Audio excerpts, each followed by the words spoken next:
Tollywood rowdy boy Vijay Devarakonda తన career లో మరో విభిన్నమైన కథను ఓకే చేశాడు.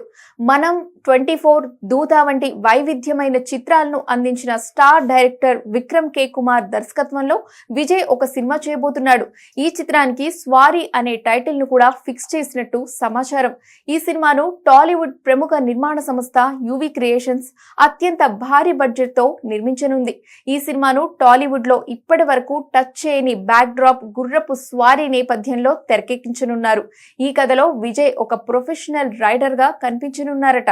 Vikram K Kumar mark screenplay, emotions తో కూడిన ఈ స్పోర్ట్స్ డ్రామా ప్రేక్షకులకు సరికొత్త అనుభూతిని ఇస్తుందని చిత్రవర్గాల్లో టాక్ వినిపిస్తోంది. ఇందుకోసం విజయ్ ఇప్పటికే ప్రత్యేక శిక్షణ కూడా తీసుకుంటున్నట్లు సమాచారం. అయితే ఈ ప్రాజెక్ట్ కు సంబంధించి ఒక ఆసక్తికరమైన విషయం ఏంటంటే, విక్రమ్ ఈ స్క్రిప్ట్ ను మొదట హీరో నితిన్ కోసం సిద్ధం చేశాడట. గతంలో వీరిద్దరు కాంబినేషన్ లో వచ్చిన ఇష్క్ పెద్ద హిట్ కావడంతో ఈ కథను కూడా నితిన్ కే వినిపించారు. కానీ కొన్ని కారణాల వల్ల ఈ ప్రాజెక్ట్ నితిన్ చేతుల్లో నుంచి విజయ్ దేవరకొండ వద్దకు చేరింది. విజయ్ ఈ కథ వినగానే ఇంప్రెస్ అయి వెంటనే గ్రీన్ సిగ్నల్ ఇచ్చారని తెలుస్తోంది. ప్రస్తుతం దేవరకొండ రౌడీ జనార్దన్ తో రణబాలి సినిమాలు చేస్తున్నాడు.